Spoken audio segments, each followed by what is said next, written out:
Syracuse dropped its first game of the 2023 campaign last week against Clemson. The good thing for the Orange is a short memory gives you an opportunity to get right back on track with a top 15 win on the road against the North Carolina Tar Heels. We knew it was a gauntlet. We knew this would be a tough stretch. Let's break it all down. A preview, the keys to success, and a final score prediction. Can Syracuse win? Can they cover the spread? We'll get it all for you on your Locked On Syracuse Friday episode. You are Locked On Syracuse, your daily podcast on the Syracuse Orange, part of the Locked On Podcast Network, your team every day.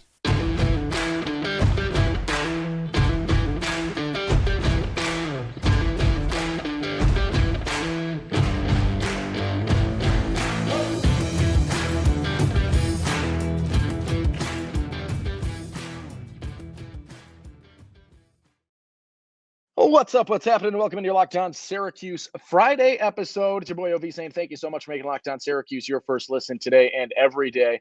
We're free and available wherever you get podcasts, part of the Locked On Podcast Network. And today's episode is brought to you by LinkedIn. These days, every new potential hire can feel like a high-stakes wager for your small business. That's why LinkedIn Jobs helps find the right people for your teams faster and for free. Post your job for free at linkedin.com/LockedOnCollege. Terms and conditions apply. All right, it's a Friday episode. We're taking a look ahead to Syracuse, going on the road to Chapel Hill, a sold-out matchup against North Carolina, the second game in ACC play for the Orange, an 0-1 start to conference play. They're 4-1 on the season, as you all are well aware. They lose the game to Clemson last week. But this is a stretch that is incredibly difficult. But any wins in the stretch of Clemson, North Carolina, and Florida State are ones very much worth writing home about, ones very much worth celebrating. And that is why the short memory needs to be ever present in the start of October. This is a huge matchup for Syracuse and an opportunity to get back on track against the second toughest team it will play this season. If you thought Clemson was going to outmatch Syracuse, if you thought Clemson outmatched Syracuse, which who didn't? Watching that football game, North Carolina is not an easier test. And I know I didn't reply to this on Twitter, and I apologize for it, but I got asked on Twitter, do we really expect Syracuse to win these games against ranked teams? And I didn't address it on Twitter, but I will address it now because I think it's a pertinent question heading into this game. We addressed the outlook on the season in yesterday's episode, your Thursday episode of Locked On Syracuse. The everydayers know what I talked about, the expectations and how the season expectations shifted or not so much. The expectation is not that Syracuse wins against ranked teams every time they play. I don't think that is right. I think that's not correct. And I think you are in denial if you think Syracuse should win every time they're playing a ranked opponent. They're not that kind of team. However, Syracuse, you should expect to be able to beat these teams when they play them. Syracuse should always have a chance. And I look at and I judge on the chance that they have, right? How significant of a chance is it for Syracuse to get that marquee victory? I think last week against Clemson, if you show up and play a better game in the Dome than you do, right? You fumble the ball twice in your first three possessions in your own territory, just about. It's not a recipe for success. If that game you see a Garrett Schrader that showed up against Purdue, maybe it's a different outlook. Maybe that's a different game. Your odds of winning are a little bit better. This week on the road, a little bit more difficult. The expectation is not for Syracuse to go out and win on Saturday. I think Vegas made that clear with a 2-score spread being the difference between North Carolina and your Syracuse Orange. However, there's always that chance, and I think the chance is what I hone into because Syracuse shouldn't be so far behind these programs that there is no chance. And when you look at ranked wins since 2017, it's been few and far between. It's been very sparse. You got a big win against a North Carolina State team last year. How much does it mean with a quarterback out, with injuries that they were dealing with? It's a win, but it's got an asterisk next to it. And I know people got angry at Mike Tirico for saying that the Lions season opener against the Chiefs should have an asterisk for there being no Travis Kelce. But, sometimes it does. And they did win that game, and I'll give them that. But we're talking macro here. and we're looking at Syracuse's success against ranked teams. And it hasn't been incredible since the biggest ranked win, arguably, of this ever for Syracuse football. Nebraska's in the picture. Clemson's in the picture in terms of upsets, in terms of marquee ranked victories. And you can argue between Nebraska, Clemson. Is the recency bias the Clemson win? Is Nebraska the true one? Debate that in the comments if you'd like to. Got an opportunity to go out and win a game that you can win. Do I expect Syracuse to win? Spoiler alert for the C block. Spoiler alert for the score prediction. No, I don't think Syracuse is going to win this football game. Can they? Yeah. And that's what we'll talk about in a little bit when we look at some keys for the Orange in this game. They can win these football games. That is why it's interesting. That is why you play the game. That is why the season should not be written off after one loss to a Clemson Tiger football team that is a pretty damn good football team and is incredibly well coached. We know that. Okay, we know what Clemson's identity is. North Carolina, let's start talking about them. We previewed them a little bit in yesterday's episode. We'll talk a little bit more today. Is also a damn good football team. Mac Brown does a very good job with this group. They are led by a quarterback who is number 5 on PFF's big board for next year's NFL draft in Drake May. They've got a receiving core that has stood out to start the season, with J.J. Jones especially, averaging just about 75 yards a game, just about 20 yards per catch. He has been an incredible deep ball threat for them so far this season. They get Tez Walker back. You're now dealing with a UNC receiving core that is as big a deal and as exciting as almost any receiving core in the country this week because of the return of Tez Walker. The number of eyeballs on this game to see what Tez can do in that return is going to be heightened. It's a noon kickoff. It's an ABC game, right? We know what is about to happen in this. It's an exciting matchup. Or it's not a noon, excuse me. It's a 3:30. Why'd I get the Clemson game in there? It's a 3:30 on ESPN. I apologize for that. The noon ABC game is Texas and Oklahoma. I almost said that Syracuse UNC should trump the Red River rivalry, and I apologize for that. I'm glad I caught it before you guys caught it in the comments here. But this is a game that's going to have some eyeballs. It's a game that people are going to be interested to see what he does in his return. And we know heading into this football game that UNC has a high-powered offense that is willing and ready and able to exploit defenses that give them opportunities, to exploit defenses that give them second chances, and is going to create points. What does that mean for the Orange? They're going to have to put some points up themselves. They are going to have to hold North Carolina's offense in check. I don't expect you to keep North Carolina's offense to 21 points. I expect North Carolina to score 30, right? That's really what it is. And if you want to win, if you're Syracuse, I think you need to put up 40 points. I think you need to be pushing close to a 50 burger to win this game. Maybe there's a weird, odd circumstance where it can be low scoring and UNC's offense isn't what we thought it was. Who have they played this year? They've got some decent opponents. Have they played any true stud opponents? They beat up on Pitt pretty good. They beat up on Minnesota pretty good. They took App State to double overtime. They beat up on South Carolina by 2 scores. Is there a chance North Carolina isn't as good as their top 15 ranking? Sure. Do I think that is actually the case? Not at all. I expect Syracuse to need to put big-time points up to stay competitive and to stay involved in this football game. Let's take a break. Let's look at the keys to success for Syracuse on the other side. But before that, let's look at LinkedIn, if I can find that. LinkedIn. These days, every new potential hire can feel like a high-stakes wager for your small business. You want to be 100% certain that you have access to the best qualified candidates available. That's why you have to check out LinkedIn Jobs. LinkedIn Jobs helps find the right people for your team faster and for free. You just add your job in the purple hashtag hiring frame to your LinkedIn profile and spread the word that you're hiring. Their simple tools like screening questions make it easy to focus on candidates with just the right skills and experience so you can quickly prioritize who you'd like to interview and hire. It's why small businesses rate LinkedIn Jobs #1 in delivering quality hires versus leading competitors. LinkedIn Jobs helps you find the qualified candidates you want to talk to faster. Post your job for free at linkedin.com/lockedoncollege. That's linkedin.com/lockedoncollege to post your job for free. Terms and conditions apply. Owen Valentine, Locked On Syracuse Friday, talking Syracuse on the road to Chapel Hill against the North Carolina Tar Heels. My parents are in South Carolina, visiting my sister down at Clemson. I actually am wearing Clemson pajamas right now. Exploit myself. You got me. I'll take a gift. I appreciate it. I'm exposed right now. I exposed myself. I didn't even prove it, but I am. I'll come out and say it. North Carolina, Syracuse.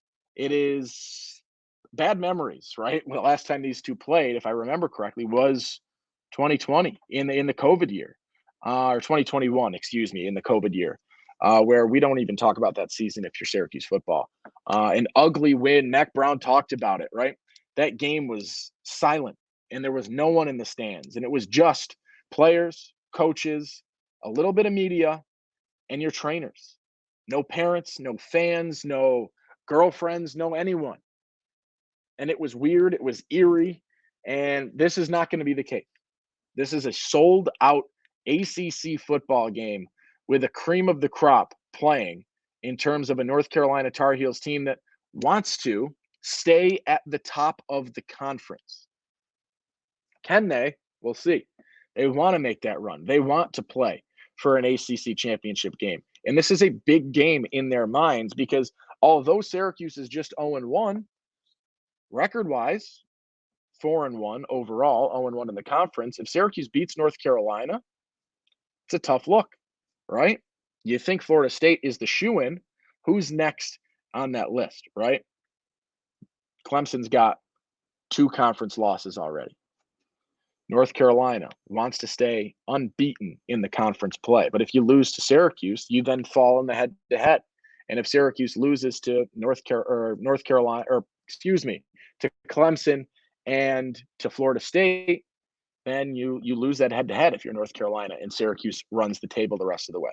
I'm not saying that's feasible, but in UNC's eyes, and I'm reading a lot of the reporters and a lot of the articles from the UNC perspective here, that is what this game means to them. In their eyes, winning right now knocks Syracuse out of the way in terms of playing for an ACC championship. And you could be listening to this as a Syracuse fan like, yeah, no crap, they're going to knock Syracuse out of the way. Syracuse shouldn't be a threat to them in playing in an ACC title game. They don't see it that way. They don't want to see it that way. They see right now they have an opportunity to beat the Orange and knock them out of title contention and allow North Carolina and allow Mac Brown and allow Drake May and Tez Walker and so many other absolute studs on this Tar Heels team to control their destiny the rest of the way through. How does Syracuse go in and how do they compete and make this game a little bit more competitive than what we saw 6 days ago when the Clemson Tigers came to Central New York? I think the big thing, and it's been the gimme answer all year long, but it is what I saw against Clemson as the biggest glaring gap between Syracuse and these teams. And it is something that we saw last season in that 5-game losing streak. It's something we saw against Clemson, and it's something that for the next 2 weeks, I assume you're going to see some more.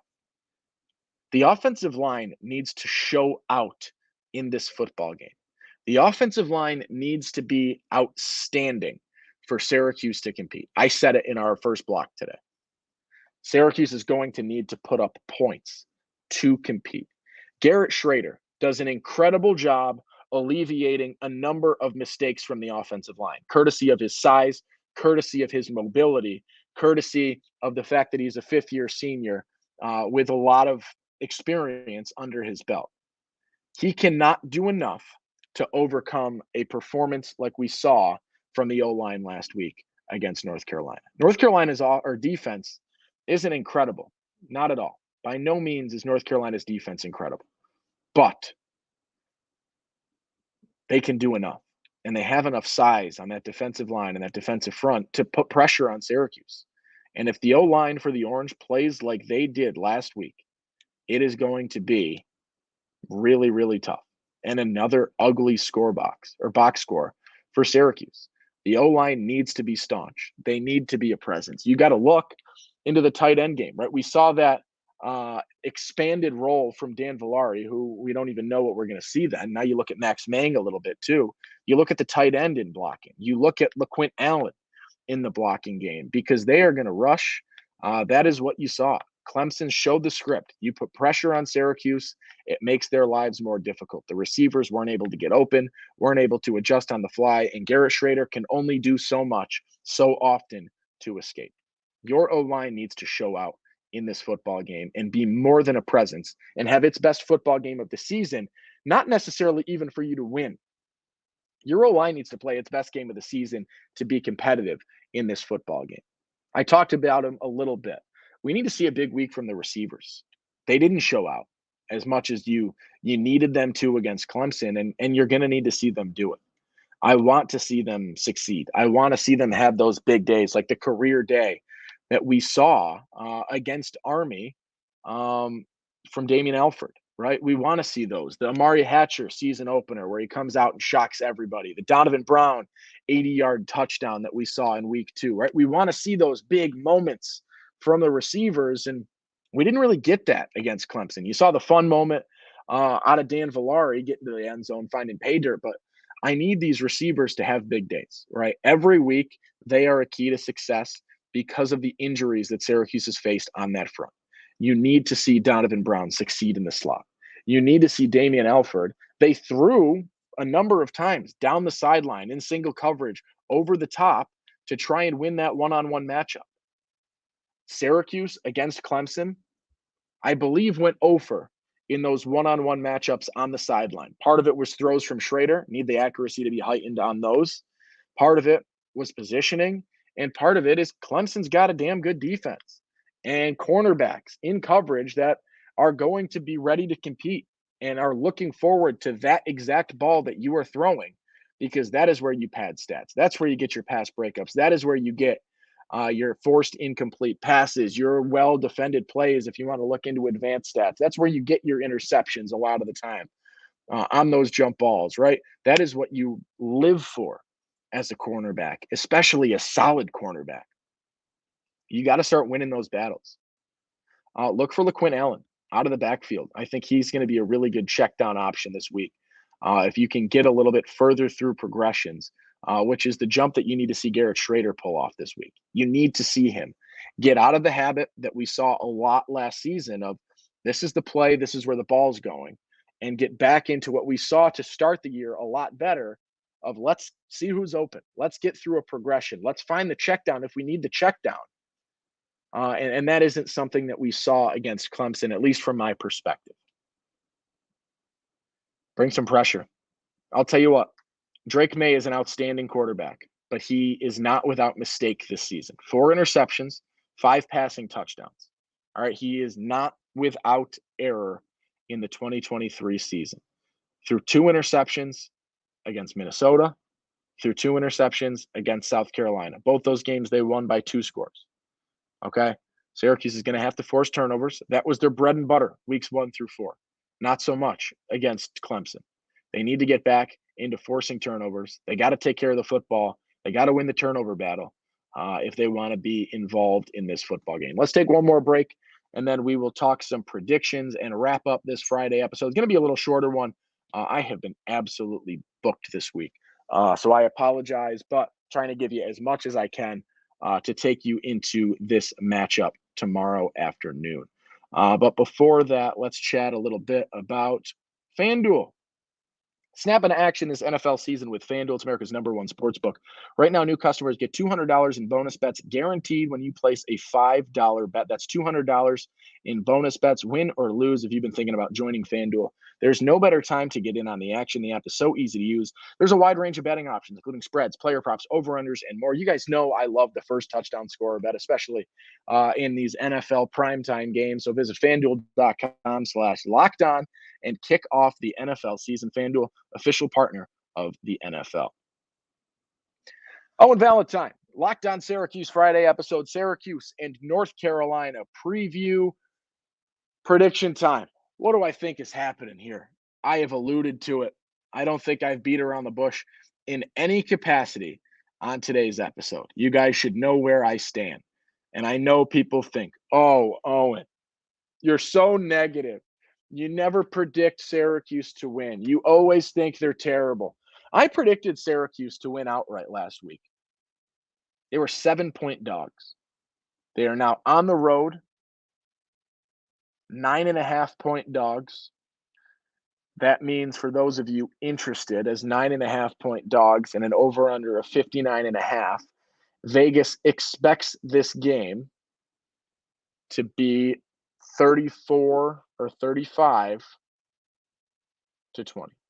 No, to 25. 35 to 25. Just about. 34 or 35 to 25 is the expected outcome of this game.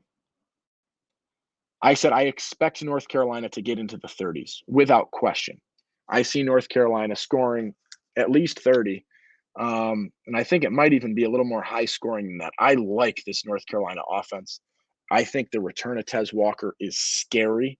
I am going to say that they get to 45. So that means, can Syracuse put up a 50 piece? No, they cannot. Can Syracuse stay competitive in this game? I think so. Can Syracuse cover in this game? I'm not sure. I see this game ending 45 to 31. I see this as a two-score game, 45-31. For those of you interested, that is the over, and that is a North Carolina cover. You can fade me if you want. I do not care. I see Syracuse losing this one. I don't think they have what it takes right now with all the injuries, with the struggles that I saw against Clemson, them not taking care of the football, them not being smart, them getting called for a number of penalties, and Clemson being a consistent backfield presence. That recipe does not sound like success heading into a team that many people think is better than the Clemson Tigers, record-wise is better than the Clemson Tigers, national rankings-wise is better than the Clemson Tigers, quarterback-wise is better than the Clemson Tigers. Should I say receiving core-wise is better than the Clemson Tigers, right? Clemson has a hell of a defense, and I'll give the defensive edge, I believe, to the Clemson Tigers right now. North Carolina on offense is a well-vamped team to put up some points. And I expect them to do it against Syracuse. Would I like to be proven wrong? Oh, yes. Yes, I would. I love being wrong when I predict a Syracuse loss. I still want Syracuse to win. I will still root for Syracuse on Saturday. Speaking of Saturday, I'll be in the car for this game. So I will do my best to tweet what I can. There's a chance I don't tweet much. I apologize. The Twitter has been slacking for the last couple of weeks. I'm doing what I can. Life is catching me right now. So I'm trying my best to get out as much as I can. And I appreciate you all putting up with me for the last couple of weeks. I'm doing what I can. I promise you that. And I will continue to do everything I can for the rest of October, heading into November, into basketball season, into March Madness, and back into the off season next year. Okay, I will do what I can. I'm in the car, heading to Philly. Let me know what you got. Philly recommendations, if anyone's got them. Food, besides a Philly cheesesteak. I know the answers to those. If you got a good food spot in Philly, only there for Saturday night. So let me know sooner rather than later. But should be fun. Talk to you on Monday, maybe a Saturday or a Sunday episode. No, not going to happen. I won't lie.